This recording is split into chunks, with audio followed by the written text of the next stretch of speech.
گوجری زبان میں اپڈیٹ سنیے۔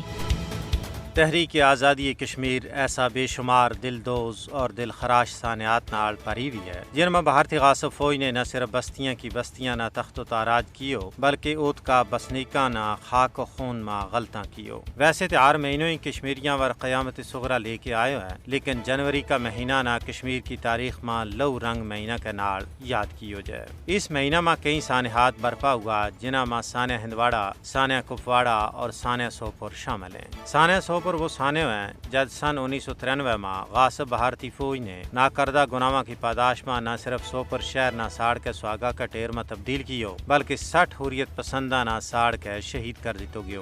سوپر سانے کا دلخراش لمحات نہ کشمیری کسی بھی صورت میں فراموش نہیں کر سکتے۔ 30 سال کو عرصوں لنگن کے باوجود سوپر قتل عام کا متاثرین انصاف کا اڑیکوان ہے۔ اس سانے کا مجرم آج بھی آزاد پھر رہے ہیں۔ دل و دماغ نہ لرزا دینے والی سوپر سانے کی تصویر کشمیریوں کی یادوں میں تازہ ہے۔ یہ وہ قتل عام تھو جس کی نہ صرف علاقائی میڈیا بلکہ نیو یارک سٹی کی ٹائم میگزین نے بھی مذمت کی اور اس نے ایک بدترین سانحہ قرار دی۔ تو کشمیر کے اندر آنے والا اس قتل عام نے بھارتی نام نہاد جمہوری چہرہ نہ پوری دنیا کے سامنے بے نقاب کر دیتو ہے۔ بھارتی غاصب حکومت کشمیر میں اس طرز کا سانحات برپا کر کے کشمیری عوام نہ انہاں کا بنیادی حق کی خود ارادیت تو دستبردار کرنا چاہے، لیکن یہ بھارتی سامراج کی خام خیالی ہے۔ آزادی کا متوالا نہ موت تو نہیں ڈرایا جا سکتا۔